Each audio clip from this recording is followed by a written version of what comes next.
What up, Will? What's What going on, man? up? Not too much. Late episode. Late episode today.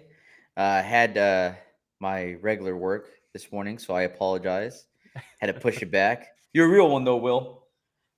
Appreciate you being I'm just flexible, here, man. part of the team. You know what I mean? I love it. I love Just it. gotta make it work. Look, we had no UFC this weekend, No UFC. right? But figured, hey, let's still talk about some upcoming fights or something, right? There's always stuff going on. There's always There's something always going something to talk about. on. Hey, but for everybody joining us for the first time, please like, subscribe, hit the notification bell. Goes a long way. If you don't like watching, but you like listening, Spotify, Breaker, Podcast, Radio Public, Google Podcasts, Apple Podcasts, Anchor FM, anywhere podcasts from. Everywhere. Yeah, Everywhere. shout out Toasty. Yeah. Eh, Let's see. We're on social media too. We're everywhere. Storythefight.com. It'll list them all. Story of the Fight on Twitter, TikTok, Reddit, Instagram. but that'd probably everywhere. be the easiest way. Just go to storyofthefight.com and you'll see. Go to everywhere. storythefight.com. It'll list all of them. You just click on each one, hit follow. It's the easiest thing in the world. Every single one. Just one by one. What we See, what we need to do is make a link somehow. You click the link and it just automatically, it just goes through and just does it all for you. That'd be good, man. Does that That'd be exist? good. All right. I don't know. But you know what does exist? What's that? UFC 287. Whoa. Yes, that's right around the corner. It's next weekend. We have Alex Pereira versus Israel Adesanya. That's going to be the main event. It's Gilbert weird Burns, because Jorge Masvidal. Yeah, it's weird seeing it like Adesanya versus Pereira 2, and it's like, well, they fought multiple times already, not just the one. It's weird seeing like the number 2 next to him when it's like it's not number 2 really. They have been thrown down quite a bit. They fought probably more than anybody in the UFC, right? I don't know, dude. But active right now. They how many times have they fought? Oh no, Figueiredo and Moreno. Oh, true. Might have that. True. But hey, figured let's do predictions episode. Yeah, no fights to talk about. I mean, Ryzen had an event. I haven't been able to catch it yet, but it looked fucking sick. It looked cool. You know, they got the flames. They got all that cool shit. They got the flames. I mean, anytime you add flames into anything, man, it just enhances it. I mean, why not have flames? If it's possible, then have flames. You know? All right, man. You where do you want to start? Do you want to get started we'll just do the main card, but do you want to go like from the first fight to the main event down? Yeah, let's start with the first fight on the main card, Raul Rosas versus Christian Rodriguez. All right. So Raul Rosas became extremely popular, right? Andrew Tosti's favorite fighter. Andrew Tosti's favorite fighter, yes. The entire family. He loves that entire family. And he just blew up overnight, after he got signed by the UFC, got thousands and thousands of followers overnight. And the UFC seems to be promoting this kid quite a bit. Yeah, to the point where this is his second UFC fight? Yeah. Shout out Toasty, right on cue. Second UFC fight. They gave him Jay Perrin as a debut. He gets the rear naked choke in round 1. Now he's fighting Christian Rodriguez on the pay-per-view portion of the card. I guess you got to capitalize on that, right? This is Rodriguez's third fight in the UFC. Coming off a win. He lost his debut, but most people do. And then he choked out Joshua Weems with an anaconda choke. So a little bit of an interesting matchup style-wise. Raul Rosas Jr. Raul Rosas Jr. is not most people. Yeah, exactly. And he was able to buy a van for his mom. I wonder if he actually bought it. Yeah, I don't know. I don't follow him on anything, so. Neither do I, but you got to admit, that was pretty good. For me, I enjoyed that post-fight interview. He's like, hey, 50 G's. I need to buy a van for my mom so she can give me a ride to the PI. And I was like, what? This guy just turned 18. Sit down, young man. We just gave you $10,000 for that win. Oh, man. But, so we'll get started with you, Will. What do you think about this fight? Who do you think is going to take it? Yeah, I mean, let's see. You can kind of see what they're doing here, and I mean that with no disrespect to C-Rod, Christian Rodriguez. They're not You giving. get disrespectful right now. What was that? I said I feel like you're about to get disrespectful right now. Well, when you say with all due respect, you can say whatever you want after that. That's true. That is true. That's fair. That That's is fair. cool. You can see what they're doing with Raul, right? They say there's no easy fights in the UFC, right? Dana always says that, and it's like, well, sometimes there are. And I'm not saying this is necessarily going to be an easy one, but it's not like they're pushing Rosas to like a killer in the division. Um, his bantamweight. It's the deepest division in the UFC. There's plenty of like guys outside of even the top 15 that they could have given him that would be a much harder opponent to match Yeah. the hype, right? But some guys they throw the wolves right away. Some guys they do it slow, and they're doing it slow for the boy Raul Rosas. So I have him winning this fight. I just don't see. I think C-Rod's going to get overwhelmed. Like this is third UFC fight, right? So there's not going to be as many jitters, but it's by far the most eyes on him he's ever going to have throughout his career so far. So far. So there's going to be a lot of pressure. There's also a lot of built-in pressure with I don't want to lose to a child, right? And I know he's not a child technically, but let's be real, he is compared to everybody else in the UFC. I think that pressure is going to get to him, and that type of pressure is the worst type of pressure to fight a guy with the style of Raul. So I think Raul is just going to overwhelm him. Interesting. Okay. Toasty goes double knockout. You heard it here That's first. What he's hoping for. Now, I know, like you said, there's no easy fights in the UFC. Yeah. Ask Sean O'Malley about his fight with Chris Montano. I don't know. I don't want to say that was easy. Ask Mickey but Gall. Your boy did struggle. Yeah. Your boy did struggle. You know what I mean? Ask Mickey Gall when he fought CM Punk, Oh, jeez, man. Yeah. So did that fight even happen, or did that just get like? I don't even remember if that fight actually happened. That's how bad it was. If it did happen. Yeah, it did happen. Okay, I know that was Mickey Gall's first fight in the UFC. I mean, just hilarious. Yeah, hilarious. Christian Rodriguez. It's not like. I mean, he's coming in 8-1, man. His first fight was. In the I'm UFC. not saying he's like a nobody. Yeah, and his last fight he won through Anaconda choke. Yeah. Before that, let me see here. Good luck. Not too many finishes. Actually, 1, 2, 3, 4 finishes. So 50% of his wins have come either through submission or TKO. Mm-hmm. That being said, I will still go for Raul Rosas Jr. And I agree with you in the sense that I feel like they're taking the Sean O'Malley approach with Raul Rosas in this case, which I think is very smart. Because if you feel like you have something in this fighter, they're still really young in the game, and they still have a lot of miles left.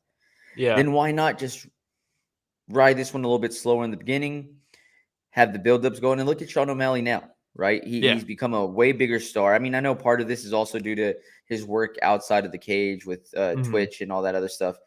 He's very good at promoting himself. Yeah. But the UFC also hasn't hurt his brand or his star. True. By throwing too much at him right away. And everybody thought they were when they gave him Petr Yan. And then he beat him decisively. Me included. Decisively beat him. There's no controversy there. At all. Wait, so you got Raul as well? I got Raul as well. Are you keeping track, by the way? I mean, we could post something too afterwards, and then we can just, when we talk about the card after it happens. Unless we all pick the same fighters. We've done that before. Yeah, then. And Toasty, since you're on with us, man, let us know who you're picking too. Anybody listening? I mean, he picked double knockout already. We could lock him in for that. Double knockout. Hey, if that happens, though, if that goes down, that'd be one of the best predictions ever. Yeah, but it beats your Pena prediction? Hey, let's slow down, dude. I don't think it's that good. Okay. I don't think it's that good. All right, man. Let's move on. You want to move on to the next one? Yeah, let's do it. We have Kevin Holland versus Santiago Ponzinibbio. Kevin Holland, man, people forget about Kevin. He went on that one streak, and he was so active, and not just in the octagon, but he was fighting crime out in the streets of Fort Worth and Houston. And, so this guy's just fighting, whether he's fighting crime or fighting in the octagon. This guy's a fighter. Yeah. He's on a little bit of a slump right now. A little bit. Just a little bit. Lost to Hamzat Yep. Chimaev, and lost to Wonder Which, Boy. let's be real, that doesn't really mean much to me. That He doesn't really fights in like. the UFC, dude. No, I'm just saying, losing to Hamzat, especially style wise, Kevin Holland, he was never going to win that fight, so it doesn't even matter. Yeah. Even Thompson, that one matters a little bit more to me. But I mean, look at the folks that he has lost to, right? Like we talked about how he went on that crazy streak. Yeah. Then he lost to Derek Brunson. Mm-hmm. No slouch. Wrestler. Marvin Vittori, Mm-hmm. Hamza Chimaev, and Wrestler. then Wonder Boy Thompson. And he cracked Wonder Striker. Boy. Striker. Yes, but he cracked him a few Man, times, Wonder Boy's broke got his hand. incredible resolve, you know? Yeah, he does. Like, I know he got knocked out by Pettis, that Superman punch, but like, you think of like the bombs he ate from Tyron Woodley that just like Oh melted yeah, him, and then he man. just came back. And like, I mean, Wonder Boy is, and still to this day, the fact that I mean, how old is Wonder Boy now? Like 40? 50? 37? 30? 40. He's 40 years old. I was Gets close. cracked by an up-and-comer like Kevin Holland who knocks out middleweights and comes back and still continues to just like put on a masterclass on him. But this isn't a Wonder Boy Yeah. episode. I mean, I don't have the UFC game yet, but I would imagine that if there's like a recovery bar, Yeah. Wonder Boy Thompson is pretty high. You would think that, but then you realize that DC does the stats or it influences the stats for the game, and then you start to see that nobody has accurate ratings whatsoever in that game. Does he really? No, they gave him like a ceremonial like position as like the expert ratings like master for EA UFC. And it's like, come on, guys. You think That's DC's doing the hilarious. statistics on that to make sure it's all balanced? And come on. That is hilarious. That's awesome, man. It's just like everybody from AKA is just full ratings across the Yeah, across the exactly. board. That's awesome. All right, man. So that being said, he's going up against Santiago Ponzinibbio, Yeah. George's boy there, and he's coming off a win against Alex Morono. But before that, But he was losing that fight. He was. But before that, he lost to Michelle Pajeda, Yep. Jeff Hands of Steel, Neal. He Yep. beat Miguel Baeza. That was an absolute banger. Yep. Li Jing Liang he lost to. So he's been a little up and down. You know what I mean? He's been up and down. It sucks. He's always going to be one of those like what ifs, right? If he never got sick, if he never got injured, like his injuries and sickness really took him out of there. When you look at that before the Leech fight, that streak he was on was just insane, dude. I mean, insane. So I think this is a perfect matchup for Kevin Holland. It's but I do think it is winnable for Ponzinibbio. It's winnable if he stays like super disciplined, because you can beat Kevin Holland just by being disciplined, just because he's so unorthodox and let's be real, he makes bad decisions during fights. I don't think he has bad fight IQ. I just think he, there's like some kids growing up that you're like, man, you got to like think about the words you're thinking of before you actually say them. That's Holland, like while he's fighting sometimes, not just with his words, because it applies to his words too, because he's talking shit. Yeah. He's telling Wonder Boy to slow down because he's too fast. But it's like he has an idea and he's like, yeah, I'm gonna do that. And it's like, I probably should have sat on that. Probably should have done that in that moment. That's what makes him so fun and exciting, though. Yeah. Hey, what up, Brian? Shout out Brian, holding it down over there in Taipei. He's still just sitting in the airport over there, but he's going Derek. Oh, is he Kevin flying Holland. back already? Yeah. Nice. Dude. I think he has to spend like 20 hours in the airport or something like that in Taiwan. Woo. Yeah. He'll make up that time when he travels back. It's all good. Yeah. You know what I mean? Yeah, basically.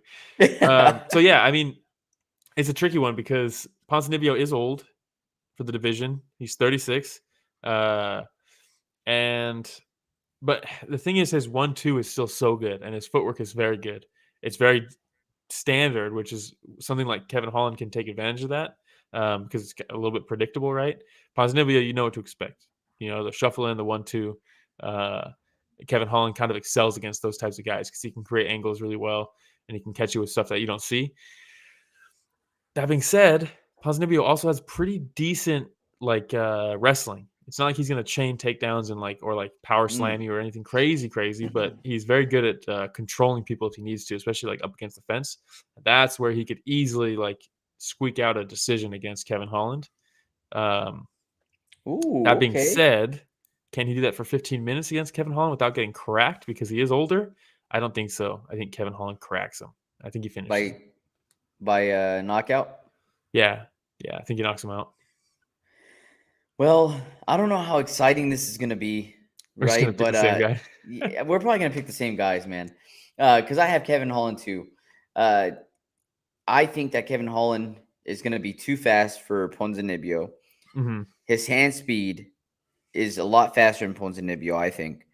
Like you said, he does a good job of cutting off the octagon Mm-hmm. and his length, man. Yeah. Kevin Holland has the ability to close a distance really quickly, and he has those long arms, so he can really get you from a distance. And people get shocked in the beginning. Like whenever I watch Kevin Holland fight, and they're stepping back, and he still reaches with one of those long Yeah. straights, and they're like, "Oh shit!" Like he I'm got not me. safe here. Yeah, but he cracks, man. He hits so hard, Yeah. He's got a which whip, dude. he does. Somebody so thin, you see him Mm-hmm. generate that type of power. You know what I mean? Mm-hmm. That's that power from Fort Worth, bro. Straight out of Fort Yeah. Worth. But I got Kevin Holland in this one, man, and I think he gets on another good streak here. I don't know how much noise, if any, he'll be able to make in the top 10 anymore. The problem with Kevin Holland is he's clearly a welterweight, but style-wise, he matches up way better against middleweights. It sucks Yeah. because there's so many wrestlers at welterweight that it's his kryptonite. I don't think he's ever gonna bridge that gap. And it sucks because I Ah, really man. like him. And then you go up to middleweight, and yeah, there's less wrestlers, but they don't even have to be like elite wrestlers to take advantage of the skill gap and the size discrepancy. You know what I mean? Yeah. So let's take a look at welterweight real quick. Yeah. So we have in the top 15. Okay. You have Michelle Pereira, Mm-hmm. Jack Della Maddalena, Michael Ooh, Jack Chiesa, Della. Neil Magny, Jorge Masvidal. Oh my God, he's still up there. Vicente Luque, Sean Brady, Jeff Neal. Wait, you say? My God, he's still up there. Like he's not Yeah, co-main. He's not the co-main in this card. this is crazy. Stephen Wonderboy Thompson, Yeah. Shavkat Rachmanov, which is an absolute monster, man. And then the top 5: Gilbert Burns, Bilal Muhammad, Hamzat Chimaev, Kobe, Yeah. Kamaru. If we're going through it right now, if we're going up, 15, Michelle Pereira does not beat Kevin Holland. Jack Della, that's the most interesting matchup in the division for him. Chiesa beats Kevin Holland. Neil Magny beats Kevin Holland. Masvidal, who knows? Maybe not. I think Kevin Holland probably beats him at this point. Luque's a Ooh, fun fight. Sean Brady beats him. Jeff Neal, obviously they fought before. That's a fun fight. Wonderboy clearly beats him. We know that. Shavkat beats him. Gilbert Burns beats him. Bilal beats him. Hamza already beat him. Colby beats him. Kamaru beats him. Leon beats him. yeah. Tough division to be in. So maybe somebody that bounces in and out of the top I don't 15. know. Man. It's tough, right? Because but if you're the UFC and you You want this continue guy ranked. following, yes, you want him ranked, and you continue following what you've always done is taking these older folks and throwing them up against young lions to continue building their name up. They try to do that with Please, Wonderboy. after the loss, throw Jorge Masvidal at him. Yeah. Honestly, that's not bad because they did that with Jacare, right? He beats Yeah. Jacare. They did that with Wonderboy. Ooh, Wonderboy's still elite. And then, yeah, Masvidal might be the move. If Masvidal They're like, loses this damn. co-main event, they're like, shit, man, we just kicked Yeah. this guy out of here. They can't get rid of him. He's so nice too. I love Why that would you dude. want to get rid of that guy? You know what I mean? How about they announce they're going back to North Carolina and then just know nothing about it, about Wonderboy, even though he's been begging for them to come back to North Carolina for the past like 2 years. And they're like, Damn. no mention. Nah. and then like a day later, he's like, I'm going to be on UFC 288 maybe. And they're like, what the fuck, man? Get this guy in North Carolina. For real? Yeah. He's hinting at it. Poor Who guy. knows what happens? Poor guy. But yeah. So we both have Kevin Holland then. Hey, by Yeah, the we both way, have Holland. Raul Rosas Jr. Favored. Let me see here. Opening was minus 170, and now he's up to minus 225. Yeah. Heavy favorite. With Kevin Holland, started off opening money line at minus 132, now at minus 236. I So feel like he's I'm probably favored as I haven't well. looked at the odds, but I'm probably gonna pick all All right. favorites this card. We'll keep on going. Don't look at the odds right now then. Just Yeah, see I how won't. you bet against it. Let me All know right. after. For sure. Up next, we have Rob Font versus Adrian Yanez. Ooh. This one, outside of the main event, is the most interesting matchup on the card. Yeah. I think so. Because this one is the biggest test for Yanez so far. He seems 100%. like the real deal, but it's the biggest test so far. So we'll get that question answered. The other question we get answered is how much has Adrian Yanez grown defensively since being in the UFC? Because he's already pretty defensively responsible, pretty good at it. Yeah. But style wise, Rob Font is the type of guy that has given Adrian Yanez problems in the past, right? Because Yes. Yanez, who did he fight? Who am I thinking of? The guy that everybody thought was going to be a big deal, and then I think they cut him just recently. Hogan. Randy Costa. Randy Costa. Oh, okay. You might be like, oh, but he knocked out Costa in the second round. Yeah, of course. But he lost the first round, and he lost the first round because Costa was jabbing his face off the whole time. And who has a better jab than Costa? Is Rob Font. Font, yes. Who's got one of the best jabs in the division is Rob Font. And who fights with volume really well with his jab? Rob Font. Where it starts to get interesting is that volume in that jab might work for the first round again, but Yanez is so good defensively that he'll pick up patterns and he'll be able to make reads off that. So you better be able to mix it up enough to where he doesn't just counter it going into the second round like he knocked out Costa. Rob Font is going to need to either like mix in grappling. He cannot just jab, but that jab is the key to beat Yanez right now if you're Rob Font. But that's what I mean by it answers the question of can Yanez learn from that mistake, right? Or not mistake, but that hole in his game a little bit. Because he's a very like hook heavy guy, right? And he rolls with shots so he can land his hooks, right? Because he Throws rolls and very that kind well of shots. and you can use a roll to roll into your hooks. You know what I mean? And Mm. Yanez does that very well because he'll roll, exit out on the angle, the hook comes around at the end of the roll, basically. And he can do that against someone who's jabbing, but he couldn't do it in the first round against Costa. So it's like, has he learned from that, or is that still like a flaw in his game? That's an interesting question for me, at least. So that's why this matchup is kind of more interesting than some of the other ones on this card, just because it's a big test, not just opponent It's a wise. big jump, right? It's a massive jump, but then it's also like one of the flaws that we have seen in Yanez. We get to see if he's done anything about that flaw in this fight. So those are the two questions that I have going into this that I'm really excited to see answered. So Adrian Yanez currently ranked 12th. Rob Font currently ranked 6th. Yeah, Rob Font's so good. I feel like people don't give him the respect that he deserves, to be honest. He's so good. He is. Who you picking? I gotta go. I'm gonna go Adrian Yanez because I don't think Okay. Rob Font has necessarily the ability to hurt Adrian Yanez. You know what I mean? Yeah. He might jab him up for 3 rounds and win a decision if Yanez hasn't fixed that in his game. But I don't think he hurts him enough to where he's going to get that respect from Yanez, where Yanez isn't going to just keep trying to roll with those jabs and eventually counter him. Shout out Randy Garcia. Thanks for hopping in. Who do you have? Adrian Yanez Coming through versus Rob saying, Font. yo. All right. So love the take, man. Adrian Yanez has been on fire since he's been in the UFC. People have really fallen in love with his story, with everything that happened Mhm. with his dad and then his trainer as well, right? Yeah. And then he's faced adversity and he still continues coming out on top. He's an exciting fighter. Like you said, a lot of times people feel like he's getting tagged or hurt, but he's just Mhm. so good at not taking the full blow of those shots coming his way. Yeah. Rob Font and Adrian Yanez kind of remind me of each other in different points of their career. Yeah. Because Rob Font has really good hands, man. He has really solid foundational boxing, which Mhm. so does Adrian Yanez. But then I take a look at the level of competition that they've been facing and how long they've been doing it.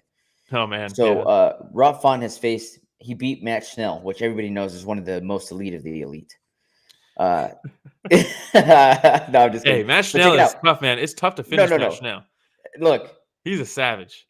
MTV Matt Schnell, he proved me wrong. Like I said in his last fight Sumadarji. where he came back Whew. That against was Sumadarji, yeah, his last fight. He 2 got fights ago. flatlined, but 2 fights ago, shout I out should Matt say. Schnell. That's the boy. But he's faced Pedro Munoz, Yep. Rafael Sunsao, Sergio Pettis too. Sergio Pettis is very good.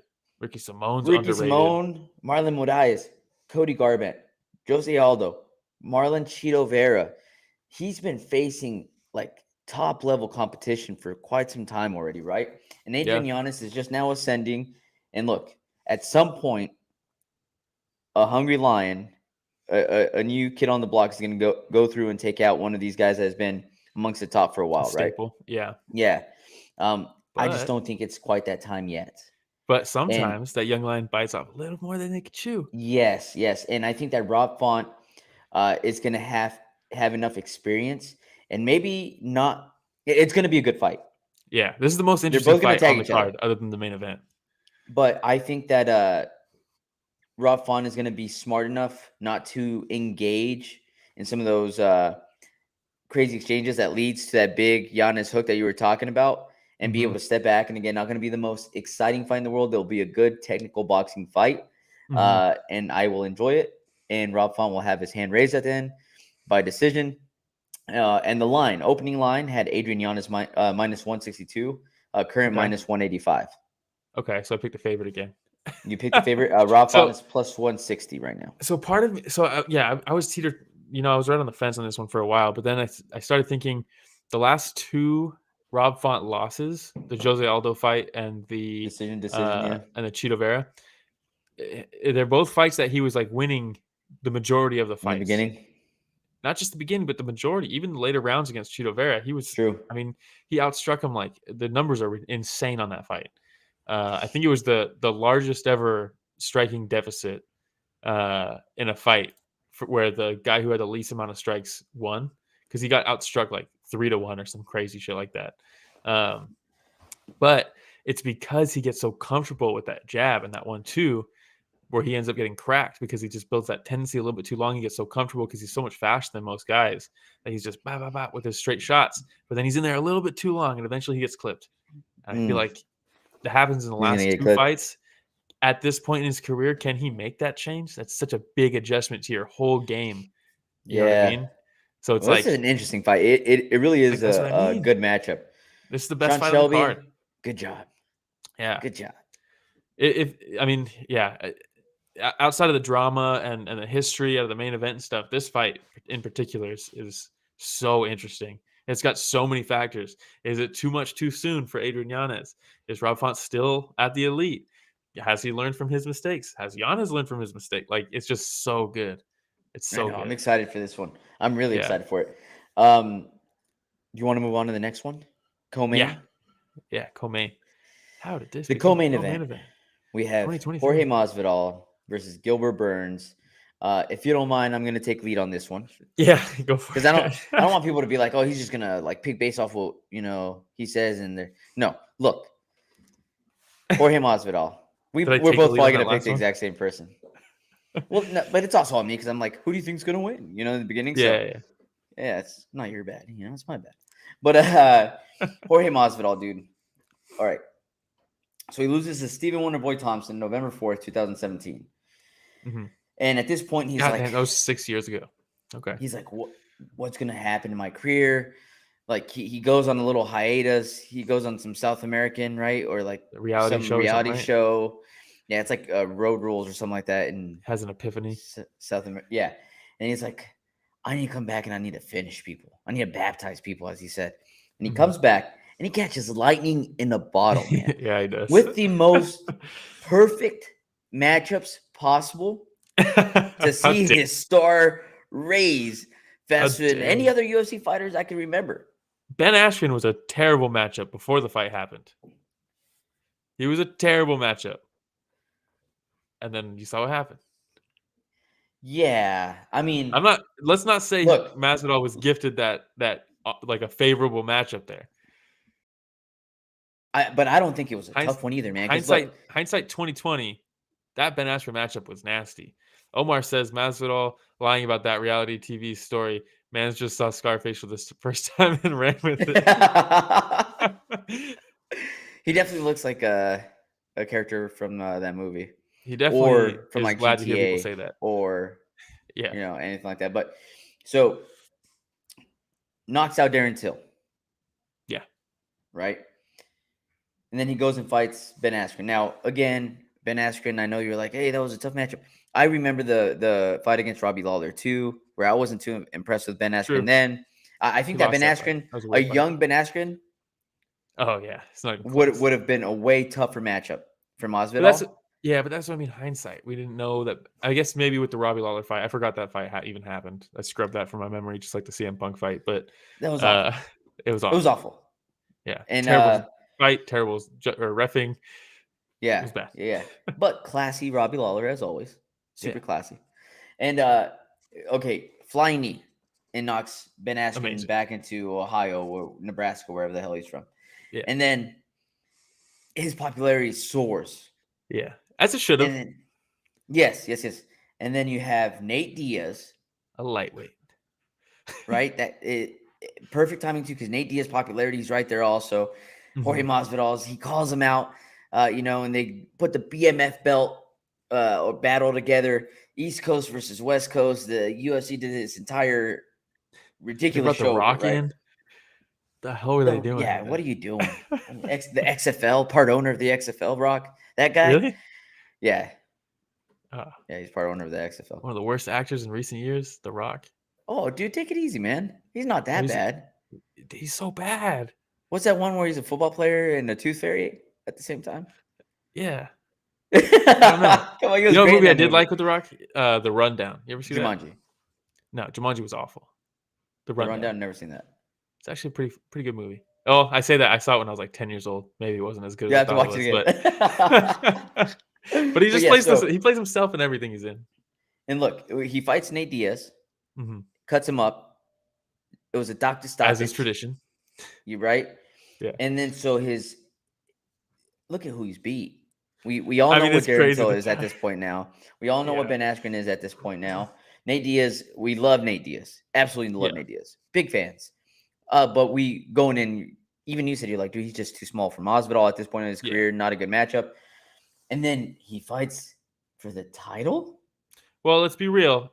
The guy he's fighting next weekend was supposed to be fighting for the title. He had to pull out. That's why Masvidal came in on short notice. Remember, it's not like he earned a title shot there. He That took is it on true. short But notice. he fights for the title.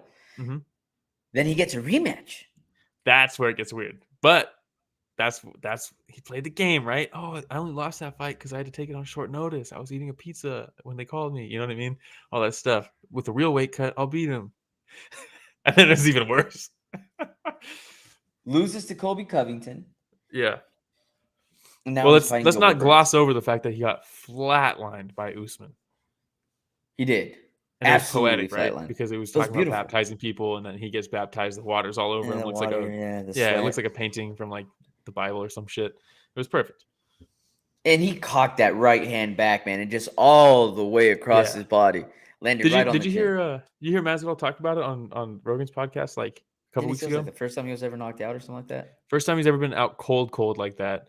And he said that he had a hard time reading it because Usman disguised it with his takedowns so well that he would duck kind of like he was going to shoot and then hook with the left hand like he was going to grab him. So he was thinking takedown the whole time.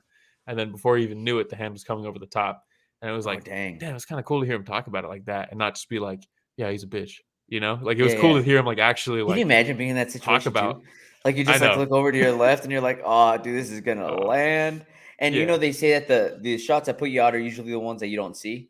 Yeah. I think that shot Yeah. would have put him out no matter what. He No saw matter it. what. He saw it, Yeah. dude. Like when it was right here, and he's like, "Oh, dude, this is it." That shit almost started burning like it was a fucking meteor coming into the atmosphere. Dude, it You was know? nuts, man. It was nuts. But the point I'm trying to make is, I think that he fought the perfect people to get in that little 3-fight win streak. The stars aligned. The stars aligned, lightning in a bottle, and now he's biting off way more than he could chew, and he will continue to. Yeah. I would do the exact same thing if I can cash in on a couple of title fights. Mm-hmm. Why not? Throw me in there tomorrow 100%. against Usman. Yeah. Usman. Leon. Yeah, Leon. But Burns, for me, I think Burns is still in his prime. He's so well-rounded. We've seen his striking improvement. Don't forget that this guy is a legit black belt. Yeah. So I think that no matter where Jorge Masvidal wants to take this, Burns is going to have an answer for him. Plus, he trains at Kill Cliff with our boy Landry Ward. You know what I mean? So yeah, he's got some extra points for me there. But yeah, give me Burns via finish. Okay. Omar says Burns been talking a big game, making it sound like he's going to try to give the fans a show. I have doubts given how much is on the line. Burns can't catch Masvidal on the submission since Maya couldn't. Valid point. We were there for that one, actually, weren't we? Were we? I'm pretty Maybe sure we we were were, there live for that one. Yeah. It was a short-haired Masvidal, no beard Masvidal. Yeah, before the baptizing, that was young-looking Masvidal. Damian Maya. Yes, we were there for that. Yeah, Fun we were stuff. there live for that one. Shout out Maya, the legend. But that being said, anything can happen, right? You know, like so like he just because Maya couldn't sub him doesn't mean Burns can't sub him. Omar also says took 3 days for Jesus' resurrection. Street Jesus has 3 losses now. I got Masvidal winning. Can't see that's snaps. the logic I'm looking for. He's putting things together. He's putting things together. I like it. I like it. It's hard to argue against that. But I'm going. Omar ready to be a UFC matchmaker with this. I like it. Yeah, exactly. But yeah, just because Maya couldn't sub him, I don't necessarily think that means Gilbert can't, because Gilbert can also crack, and that opens the door. Maya, you really only have to worry about that submission threat, so you can just mind your P's and Q's, full focus on the submission, not get subbed. Burns can crack you. That takes a stripe off your belt, whatever they say, right? Every time you get cracked, you lose a stripe. Dang. Yeah, I mean, it's true, dude. You talk, some guys get dropped, and then all of a sudden they're getting passed on the ground. And they're like, "Where's his jiu-jitsu?" It's like, 'cause he's on another planet right now. You know what I mean? He doesn't know he's rolling. But yeah, I think at this point you got to also look at the fact that Masvidal has been very inactive lately. He's also 38 years old. Nobody pays attention because he seems so young because he acts like he's 15 years old, but he's 38 years old. He's a 40-year-old man. That's tough. Last time he legally fought was a year ago, March 5th. Yeah, 2022. He lost every round. He did drop Colby, right? He cracked him once. At the club? No, you're talking like he knocked him. Remember, he caught him as he was coming in. Yeah. But he caught him at the club too, though. Yeah, I got Burns in this one. I think he's gonna. I think I have Burns by decision. I think Masvidal's just he hasn't spent enough time in there lately. He's 38 years old. It's tough, man. I just don't see him getting the win here. I think he's rusty. I think he's not only rusty because he hasn't been fighting it frequently. I think he's just old. It's a young man's game. You know what I mean? It is a young man's game, absolutely. So that means that we're both picking Burns. You have it by decision, though. You know, I'll go.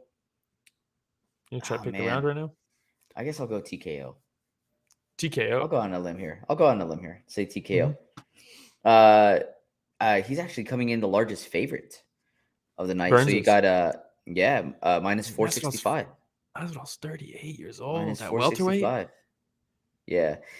Hey, props to Masvidal though for making that money and cashing in while he could. You know what I mean? That's what it's all about.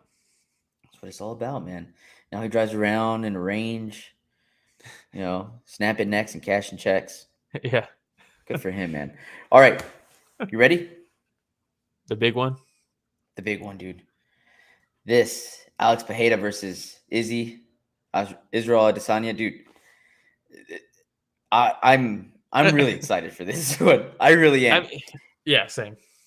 And the thing is, this is their fourth time fighting or something like that. They fought a lot of times already. I think this is the fourth time. Fourth time. Yes. And Izzy's lost them all? Izzy has lost them all. And people use that like it is a end-all, be-all. Like, he's lost all of them. He can't beat him. You cannot beat somebody who's beaten you 3 times already. But nothing's that black and white. You know what I mean? There's more nuance to it than that. First fight, Izzy won that fight. Go back and rewatch it. He won the fight. He lost by decision, but he won that fight. Second fight, gets the standing 8 count. Gets finished later on. It's not like he got just destroyed in that fight. Third fight, same thing. He rocks him hard in that first round. He wins every single round.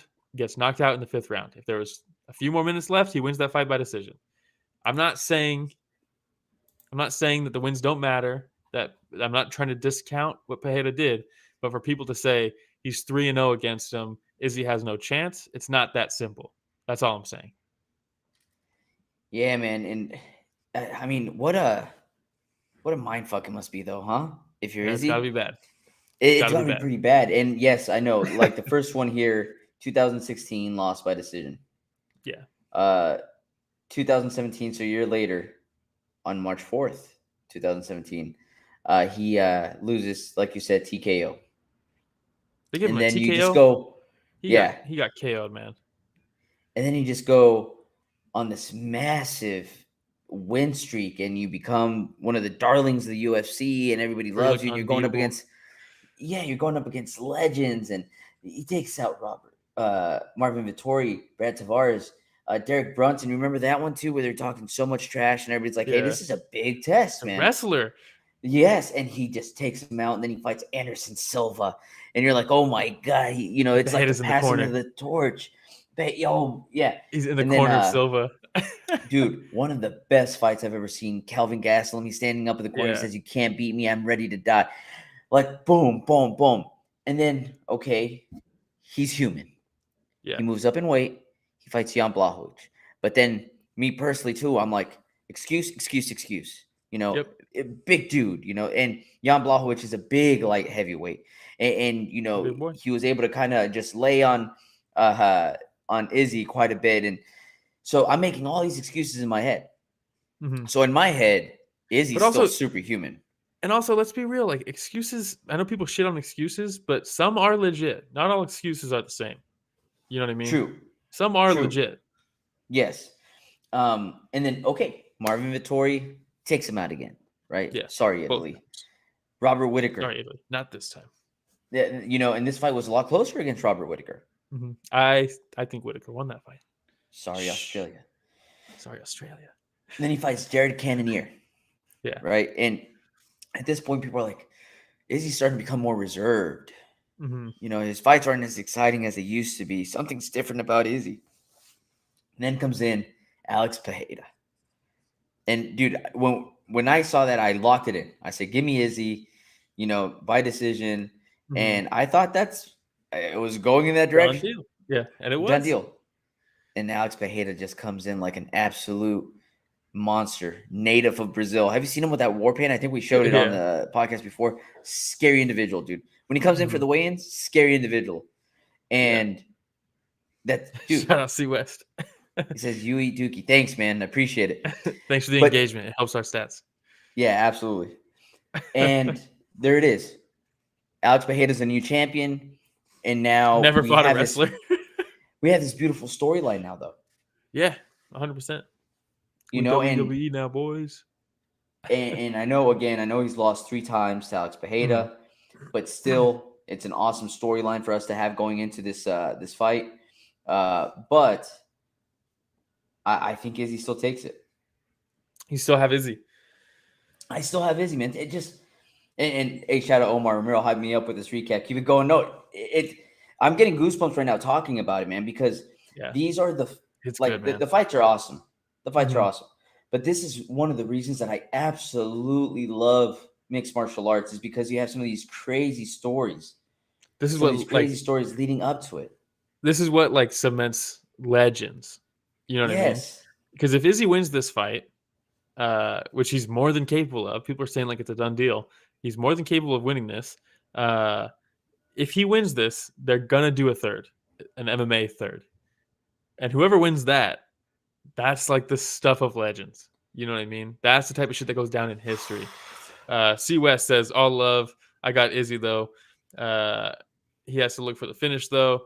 I think he wrestles this time. No more point fighting. That's the thing that's hard because that's another good point that he makes though. Because if he does win by decision, what's that chatter still like in the background about Izzy? Yeah, and that can get you mentally. And Izzy's kind of he seems like a kind of a sensitive dude. You know what I mean? And I mean that with all due respect. I would be too. If I had that many people watching me, all that shit, I totally would be too. The wrestling is the key, 100%. I just don't know. That's no surprise. If I know that, Pereira knows that. You know what I mean? He's working with Glover Teixeira all day, every day. They definitely know the wrestling's coming. It worked very well in the first fight, but that might have been because it was a surprise. If he's training takedown defense against Glover Teixeira all day, every day, does Izzy take him down? Probably not. But Glover's an absolute animal, but man. but that being said, he needs to use it. Even if he doesn't get the takedown, he absolutely needs to wrestle in this fight. Even if he doesn't get the takedown, just because it's just one more thing for Pereira to think about. Like he definitely needs to do it. The question is, it's hard. It's an interesting matchup. It's there's plenty like this where someone has to be perfect for the entire fight. Adesanya has to be absolutely perfect the entire fight because if he gets caught, he's going out. That's the fact of life when you're fighting Alex Pereira. If you get caught, it's over. So you have to be perfect the whole time. In boxing, you got Tyson Fury versus Deontay Wilder, where it's a very similar situation. You have to be perfect the entire fight. You have to be perfect the entire fight. Those big gloves, you can shoulder roll, you can block better. It's not the same as MMA. It's much harder to be perfect in MMA than it is in boxing. Can you do it for 25 minutes? Adesanya could not do it the last time. He couldn't do it the last time in kickboxing. It's tough. We got some good stuff going on in the chat right now too. C-West Omar says, asks, we'll go from the top real quick. C-West, because okay. Pereira showed his chin is suspect. He has to come for him. 2, no more backing up because Pereira feeds off that. I agree. He cracked him. He hurt it pretty bad. He's hurt him multiple times. He stunned him, right? He's frozen in his tracks when he got cracked in that first round. When Izzy is first and Izzy is lightning, he's a fucking viper. You know what I mean? If he goes on the offensive and he tags him and he's mindful of that counter left hook, he could really take him out. Omar says, if Izzy wins, does this rewrite history? Would people shrug off the past 3? I don't think so. And No. That's why you would do the trilogy in MMA. That's what would solidify the entire thing. C-West says he's like a shark in the water when he smells blood. Pop him in the nose, though. You can get him. We got Israel Adesanya himself coming in the chat saying, me and Alex this Saturday will be like Pacquiao versus Marquez 4. If you know, you know. Shout out Israel Adesanya. Wilder said it himself. Omar says Wilder said it himself. He only needs to be perfect for one shot, while Fury needs to be perfect the whole fight. It's exactly the same. But MMA gloves, it's a lot harder to be perfect. Izzy comes back saying, watch Saturday and find out. That's all I'm going to say. Keep the same energy. That's the boy. I like it. Now, back to Omar's point, right? Where he says, if Izzy wins, this is going to erase the past 3. And I don't think it will for a lot of people. And quite honestly, I don't think it will for Izzy either.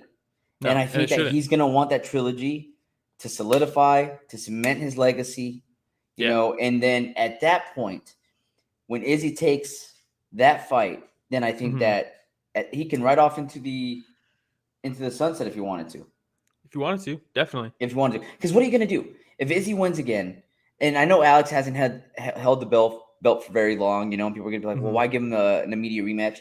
What are you going to do? Are you going to put Izzy up against Robert Whittaker again? Are you going to put Izzy up against Marvin Vettori again? Jared Cannonier again? Paulo Costa? That guy's off in the secret juice somewhere. Know what fucks this whole thing up, though, is the UFC getting too eager and they throw Hamzat in there. If Izzy wins, they give him Hamzat and they derail the whole trilogy against Pereira. Because Hamzat's fighting at middleweight now, so it's like that's like the one thing that could fuck this whole thing up. But or if Pereira knocks him out, if Pereira beats him, then what are we even talking about? You know what I mean? 100%. C-West says, what are you guys' thoughts about Holland and Santiago? We actually covered that before. We started from the beginning of the main card and we went forward. I think we both picked Holland, right? We both picked Holland. I've seen your boy Holland crack some people, not just in the octagon, but over here at some local fights. And I've seen that boy. He hits hard, man. He can hit really hard. That security guard found out that night. But it was a good time too. It was a really good time. But yes, we both have Holland, and you have Izzy. Then I'm guessing, right? I do have Izzy in this one. We didn't even pick. We just built up the fight, and then we didn't even make a pick. I have Izzy winning this fight. It's going to be very interesting if Pereira comes out and wrestles, because he is much bigger than Israel Adesanya, and if he's drilling takedowns with Glover Teixeira, body locks, trips, all that shit. If he takes out Izzy with grappling, like that might be even worse, right? Because he's beat him in kickboxing, he outstruck him all these times. But if he comes out there and beats him in mixed martial arts with wrestling, it's like, damn, the man came over to your sport and fucking did it, Oh, that'd be insane, man. Omar says chances we get D1 Pereira.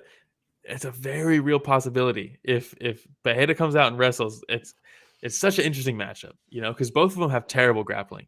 Both of them are like the worst. They're awful grapplers.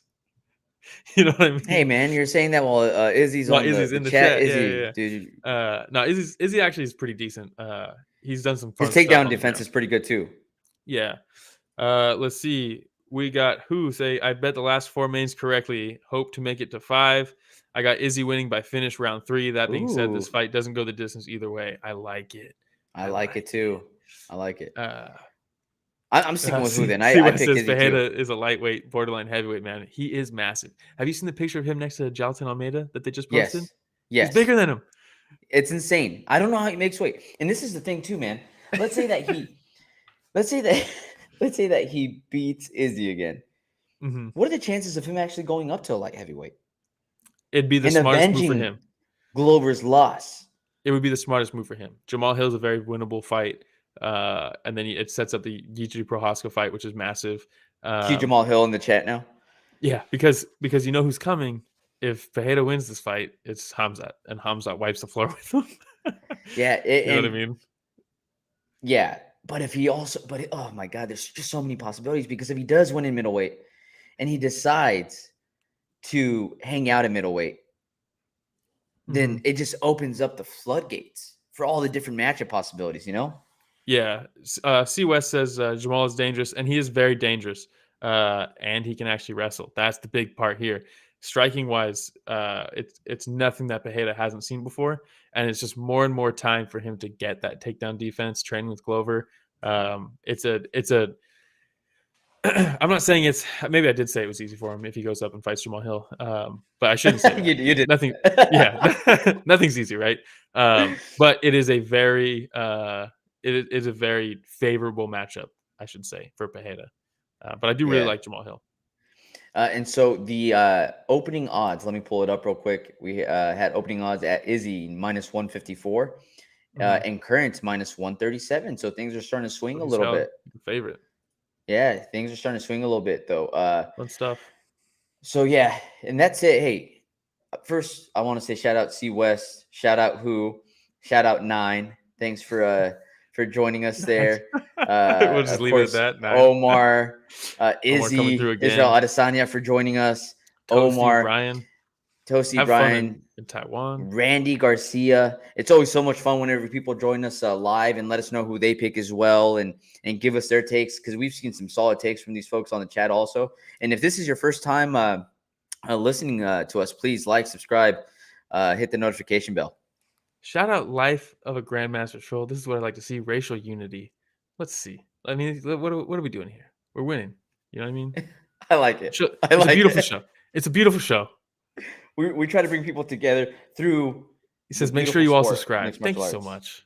Thank you so much. I love it. I love it. We're so close. We're so close. What are we at right now? The last episode last week, I made some terrible math. Yeah, that was really bad. I think we were like 100. I think we were like 110 away from 2,000. That's the goal right now. 2,000, 111 away from 2,000. Shout out C West. Say I'll definitely subscribe. Shout out C Fred. Love watching you guys. We are at 1988 right now. We're at 1988. So when I said we were 11 away last week, we're really close this time. We're very close to 11 away right now. C West says this is unrelated, but who do you guys have winning, Charles versus Beneil? Oh, I cannot wait for that fight. But you know what sucks about that fight is one of them has to lose, and I hate when two guys that I really like fight because it's like I always end up more sad for the guy who lost than I do happy for the guy who won. You know what I mean? But this is another exciting fight though because it's so Charles good. Oliveira gets cracked every time he fights. Every time. And Beneil Dariush kind of bombs, dude. He's been resurrected himself. Sneaky bombs. Sneaky bombs. I like that. Because like all of a sudden he starts cracking people and everyone's like, where did this power come from? You know? Definitely subscribe for that professional analysis. Sneaky bombs. He's got sneaky bombs. I actually I have Beneil winning that fight. Do you really? I do. Against Charlie Olives? And I know I'm sure Oliveira is the massive favorite, and I hate picking against him. There's just something about Beneil that I think he's so goddamn crafty, and so is Oliveira. But Oliveira has just been in dogfight after dogfight after dogfight, and that shit catches up to you eventually. It just Got it. does. And I think Beneil is so crafty. He's got those sneaky bombs. I think he gets it done. Okay. Well, we'll see what happens in that I'm, one. I'm assuming by your reaction, you have Oliveira. I don't know yet, man. But look, if I were to pick right now, gun to my head, I would say Oliveira. Yeah. Because he has shown that he can get caught, and he does get caught almost every single fight. Mhm. But we were talking about that recovery gauge from your boy Steven Wonderboy Thompson. Oliveira's is right up there too, man. And not just that, but he is so dangerous off his back. I know Beneil was God, how many times did he win the Dude, he's a jiu-jitsu Pan legend at this Ams? point. Yeah, how many times did he win the Pan Ams? No-gi Pan Too many Ams? times. Too many times. But if Beneil cracks him, They should have put a limit on him. yeah, if Beneil, if you should put, yeah, hey man, you can't keep coming back here. But if Beneil cracks Oliveira, he has the ability to cut through him like butter before he can even recover. You know what I mean? On the ground.